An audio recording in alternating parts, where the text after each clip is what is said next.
Olá pessoal, tudo bem? Eu sou a professora Érica e hoje eu vou ensinar a vocês sobre pulsos arteriais. Esta aula de pulsos arteriais é um braço da semiologia cardiológica e aqui a gente vai aprender a caracterizar e localizar os principais pulsos. Vamos para a aula.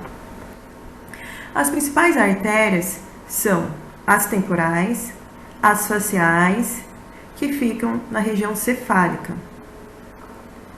Na região do pescoço nós temos a carótida. Na região dos membros superiores nós temos as axilares, as braquiais, as radiais e as unares. Nos membros inferiores nós temos as femorais, poplíteas, tibiais posteriores e pediosas. Eu sempre falo para os meus alunos sobre a importância da sistematização na hora em que você vai estudar. A maneira como você sistematiza e organiza os pensamentos e o conhecimento sedimenta aquilo que você está estudando. E na aula de pulsos isso não é diferente. Então a gente começa sempre pela inspeção, passa pela palpação e termina na ausculta. Vamos então abrir a aula de inspeção. A inspeção, nessa parte em que a gente vai estudar os pulsos, ela se dá de uma maneira geral. É um momento em que eu vou dar uma avaliada em todos os pulsos de maneira genérica. Mas essa verificação, ela não deixa de ser cuidadosa, porque ela pode revelar aspectos de muito interesse clínico e nos auxiliar nas hipóteses e na montagem das síndromes. Vamos para alguns exemplos.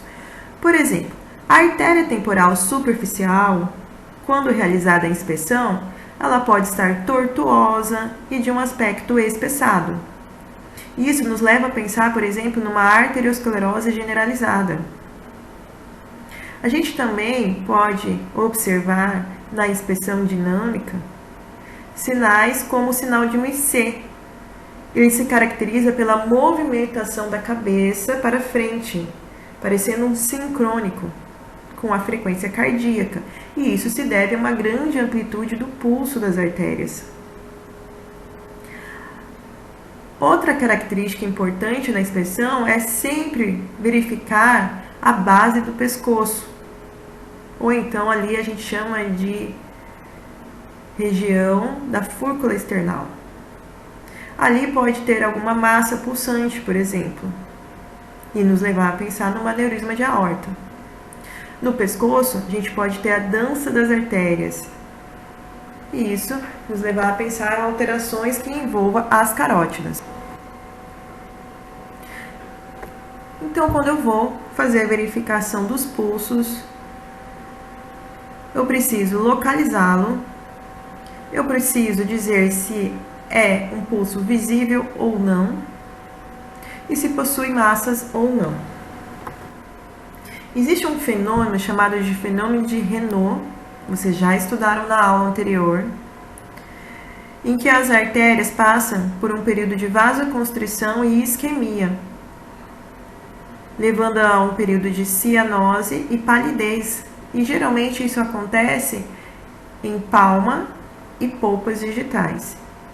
É um quadro que pode ser idiopático, sem explicação, mas pode estar envolvido com patologias diversas, como doenças autoimunes. E durante a inspeção a gente consegue extrair essas características.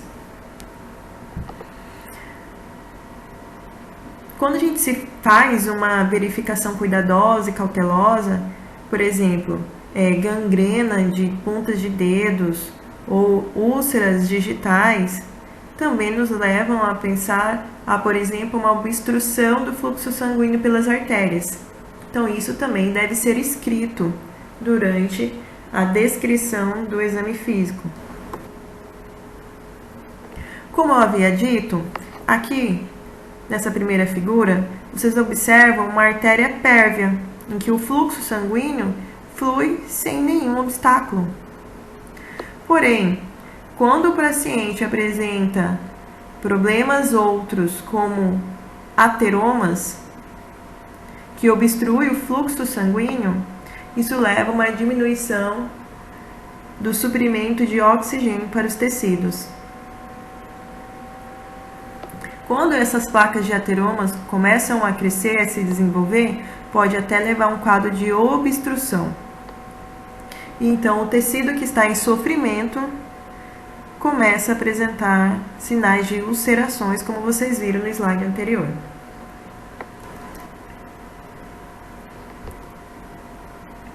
A cor de um sofrimento tecidual, ela pode ser pálida, ruborizada ou cianótica. Então, se faz muito importante nesse momento a gente descrever a coloração, por exemplo, dos membros superiores e inferiores, principalmente. Agora que fizemos uma verificação generalizada dos pulsos em relação à inspeção, a gente entra agora nos slides de palpação. A palpação, quando vocês forem realizar, nunca esqueçam, ela deve ser realizada comprimindo levemente. Não se pode fazer uma compressão muito brusca ou muito intensa, porque isso pode obstruir o fluxo sanguíneo naquela região e vocês não vão conseguir aferir o pulso. Então, se faz uma compressão leve contra um osso. E isso pode ser feito com a polpa digital de 2 ou 3 dedos. Exatamente como vocês estão vendo aqui na ilustração da foto. Aqui se está realizando, né, a palpação do pulso da artéria radial com a polpa digital de 2 dedos. Outra coisa que eu gosto de falar nesse slide é que quando você for fazer a palpação, que se faça sempre bilateralmente. Então, fez a palpação da artéria radial, por exemplo, do braço ou da mão direita, deve-se fazer também da mão esquerda ao mesmo tempo. Então, faz da mão direita, depois faz da mão esquerda e utilizando sempre a mesma polpa digital. Geralmente, a gente faz com a mão dominante.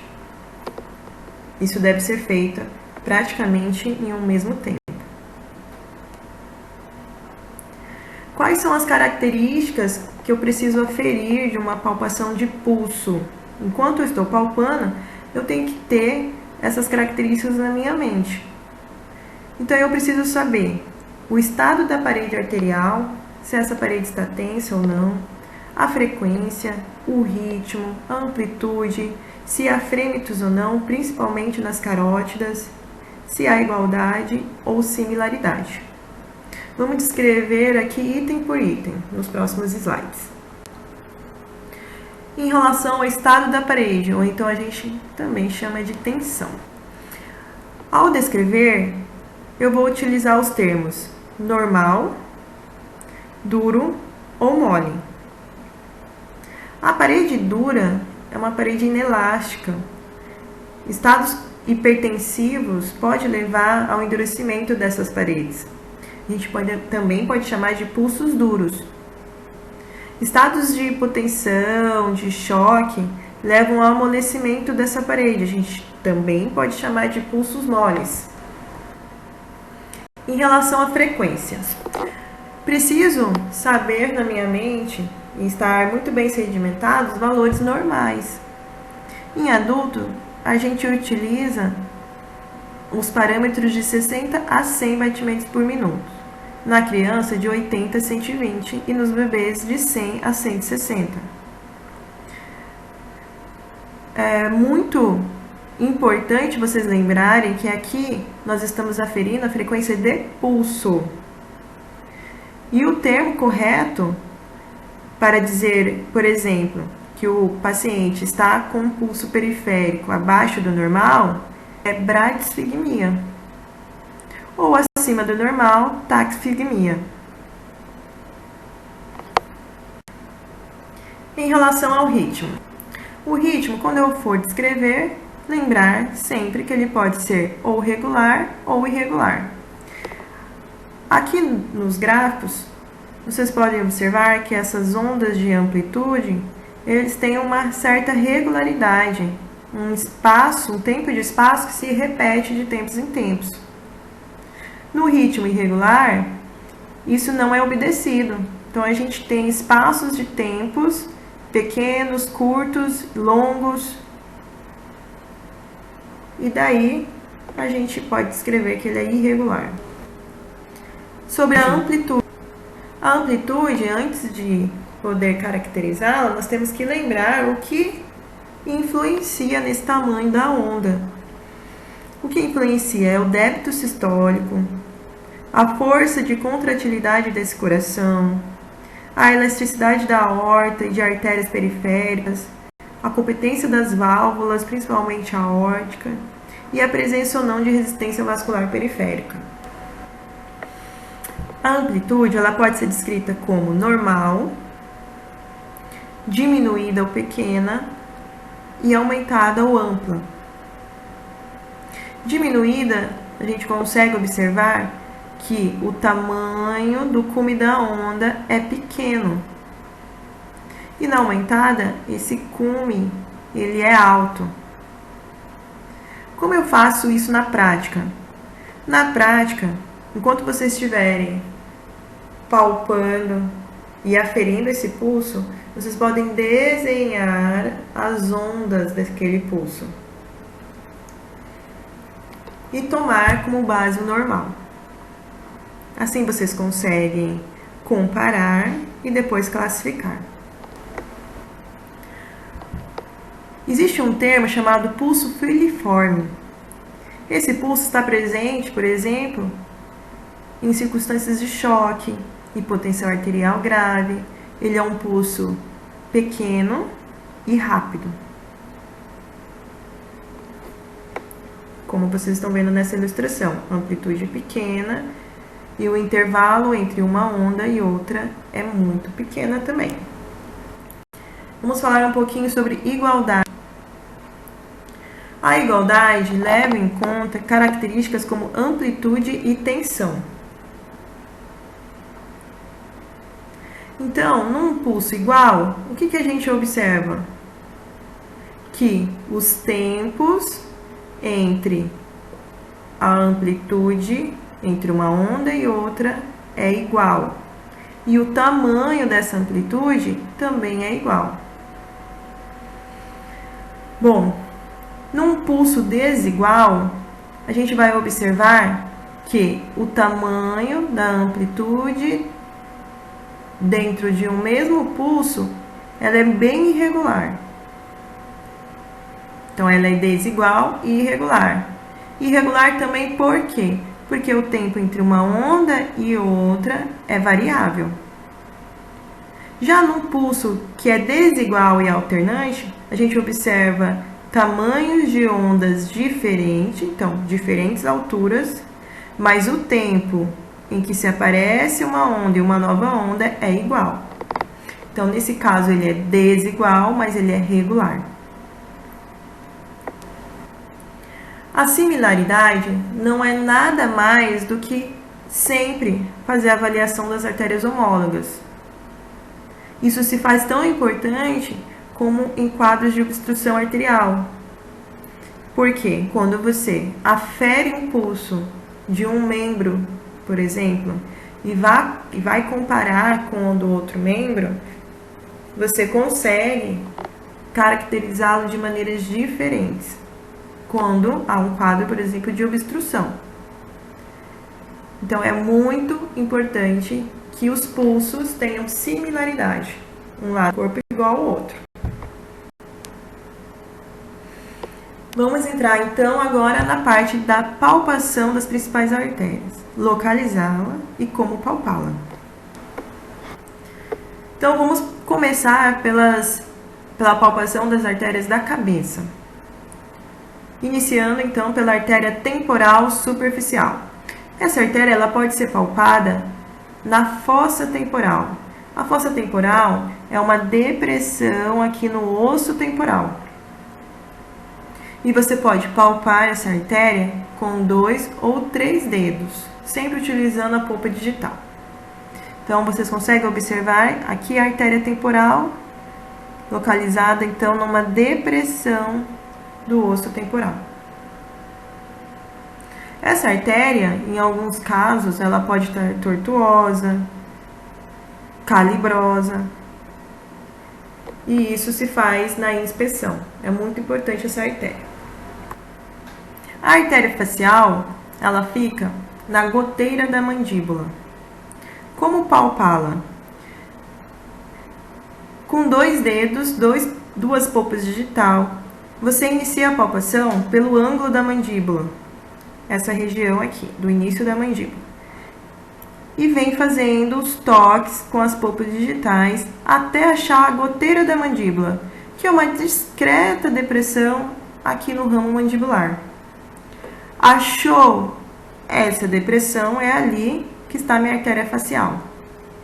Vou fazer uma compressão leve, geralmente com 2 polpas digitais, e vou conseguir caracterizar a artéria facial. Artéria carótida. A artéria carótida é uma artéria do pescoço. É muito importante também que a gente saiba localizá-la. E onde é a localização? É um ponto de intersecção de linhas. É uma linha que passa pelo rebordo superior da cartilagem tireoide e a outra que passa anterior ao músculo externo cleidomastoideu. Nessa intersecção é que eu encontro a artéria carótida. Nunca se esqueçam que eu não posso palpar as 2 artérias ao mesmo tempo, nesse caso da carótida especial. Por quê? Eu posso massagear involuntariamente o seio carotídeo e diminuir em muito o suprimento de oxigênio para o cérebro e levar o paciente a uma síncope ou uma lipotímia. Então, na artéria carótida, eu preciso ter o cuidado de palpar uma artéria primeiro e depois a outra artéria do outro lado. Isso não é verdade para as outras artérias do corpo, que elas podem ser palpadas ao mesmo tempo para que eu consiga caracterizar a similaridade. Essa palpação também da artéria carótida pode ser feita com 2, 3 ou 4 polpas digitais. Aqui o examinador realizou a palpação com 2 polpas digitais. Este aqui é a linha do rebordo anterior do esternocleidomastoideu.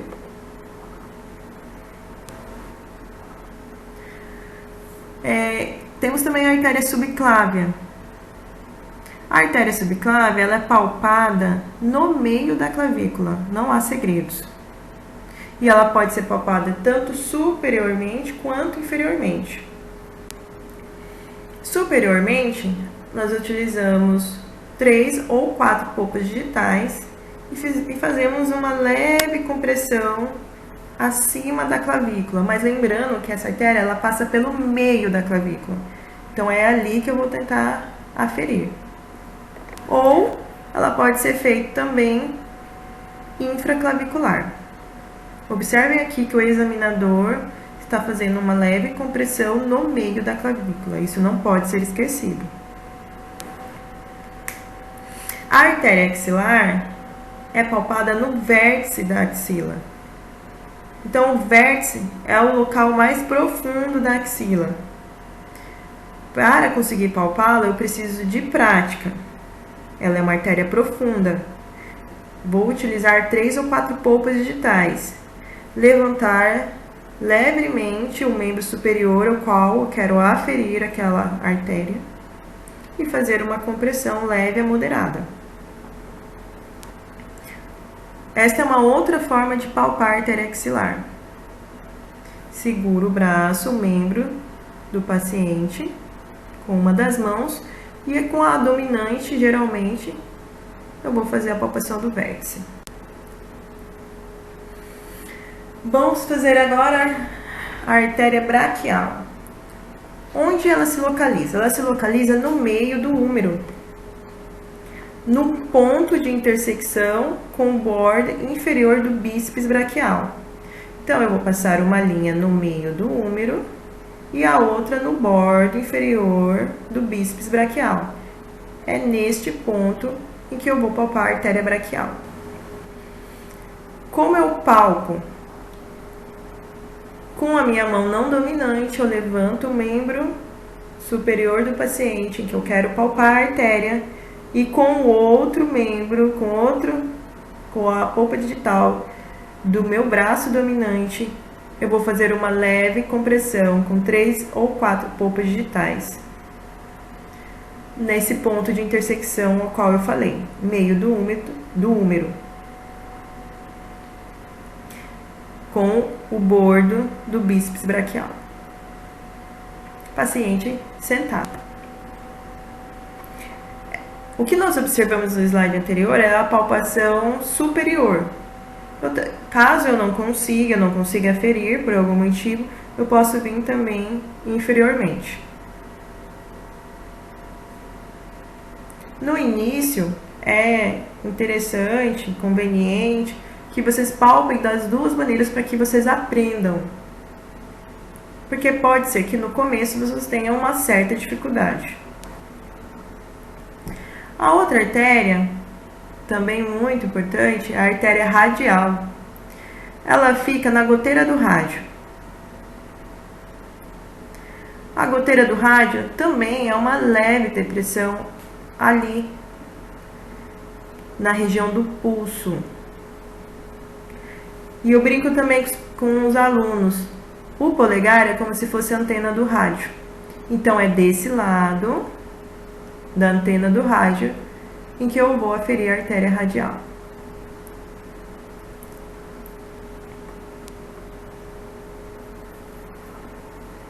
Também é possível fazer a palpação para caracterizar a similaridade dos pulsos ao mesmo tempo ou no mesmo tempo. E quando eu vou fazer a palpação dessa artéria radial, nunca esqueçam, não realize essa palpação com a polpa digital do polegar. Por quê? A pulsação de vasos da polpa digital do polegar pode interferir e confundir vocês na hora de caracterizar a artéria radial. Então, geralmente a gente faz com a polpa digital dos dedos indicadores e médio. Essa palpação também pode ser realizada em cima de uma mesa, consultando o paciente, ou pode ser feita na beira do leito. Lembrando que a gente precisa sempre fazer uma compressão leve contra o osso. A artéria cubital ou ulnar localiza-se na goteira cubital, que é o oposto radial. Existe também uma possibilidade de você fazer e caracterizar os pulsos cubital e radial ao mesmo tempo. Chegamos agora nos membros inferiores. E a primeira artéria é a artéria femoral. O ponto de palpação dela é no meio da arcada cural. Antes disso, eu preciso saber um pouco de anatomia. Quais são os limites, por exemplo, do trígono femoral? Então, o limite proximal é o ligamento próprio, o ligamento inguinal. O medial é o músculo adutor longo. E o limite lateral é esse músculo longo aqui, que chama-se sartório. O assoalho do trígono femoral é formado pelos músculos pectíneo e ilho-pessoas. O teto é formado pela fáscia lata, fáscia cribiforme, tecido subcutâneo e pele. A artéria femoral fica bem no meio da arcada cural.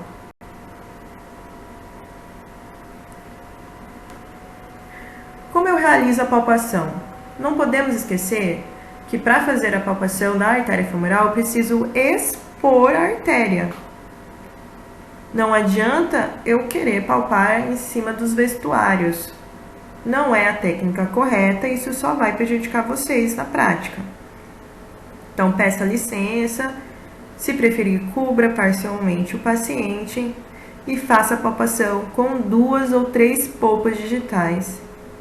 Sempre lembrando da anatomia e que essa artéria femoral está no meio da arcada crural.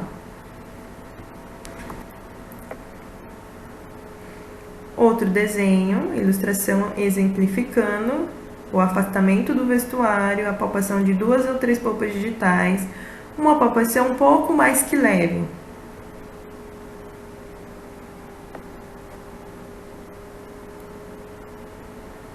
A outra forma de se fazer é apoiar uma mão na outra, fazendo essa compressão um pouquinho mais que leve, já que é uma artéria profunda. A artéria poplítea, ela é palpada na fossa poplítea. Essa fossa, ela fica entre as cabeças medial e lateral do músculo gastrocnêmico. Aqui está a artéria poplítea. Como eu realizo a palpação? Paciente em decúbito ventral, você se posiciona de frente lateralmente ao paciente, levanta a perna do paciente e faça a palpação com 2 ou 3 polpas digitais. Uma palpação com uma compressão média.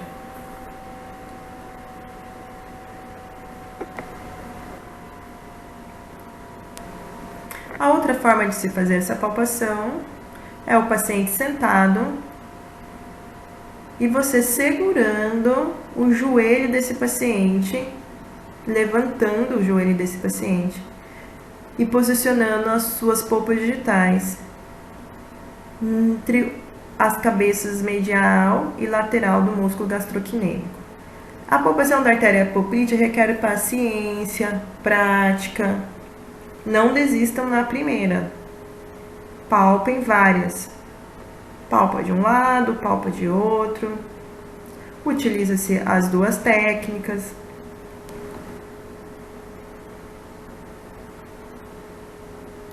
Essa técnica é sem o levantamento, o paciente em decúbito dorsal mesmo, sem levantar o membro. Nos pés, nós temos 2 principais. A artéria pediosa, em que o ponto de palpação é no dorso do pé, no primeiro espaço intermetatarsiano e lateralmente ao tendão do extensor do hálux. Uma dica para que vocês identifiquem o tendão extensor do hálux é pedir para que ele faça extensão do hálux. Então, aparece o tendão lateralmente ao tendão, é onde se palpa a artéria pediosa. Essa ilustração a gente consegue ver melhor.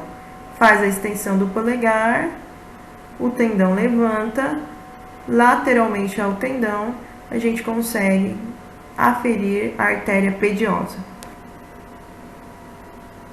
Como essa artéria pediosa é sede de muitos casos de obstrução por doenças e comorbidades várias, nunca se esqueçam, preciso palpar o lado contralateral.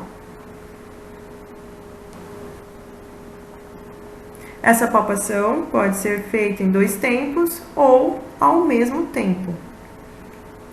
Assim eu consigo verificar a similaridade das artérias. A última artéria é a artéria tibial posterior. O ponto de palpação é atrás do malelo medial. Com geralmente duas polpas digitais, eu posiciono atrás medial e faço uma leve compressão óssea. Eu consigo aferir características da artéria tibial posterior. A artéria ilíaca e a aorta abdominal fazem parte do exame físico do abdômen. Nós vamos deixar essa parte para o próximo bloco. A ausculta de pulsos pode nos revelar a presença de sopros. Essa ausculta, ela deve ser feita principalmente na aorta abdominal, qual nós vamos aprender no bloco de abdômen, na fúrcula external e nas carótidas. Encerrando a nossa aula, a gente precisa aprender também o que é turgência jugular. A turgência jugular, ela traduz uma hipertensão venosa, é uma congestão venosa sistêmica, em que o enchimento persistente dessas veias acontece quando o paciente adota a posição semi-sentada, uma de 45 graus, ou sentada. Não se observa quando o paciente está deitado e quando o paciente vai assumindo a posição de 45 graus ou sentada, ocorre um aumento da pressão venosa jugular. Então, eu consigo observar essa veia no pescoço. Aqui. Isso se traduz como turgência jugular. É só isso por hoje. Obrigada.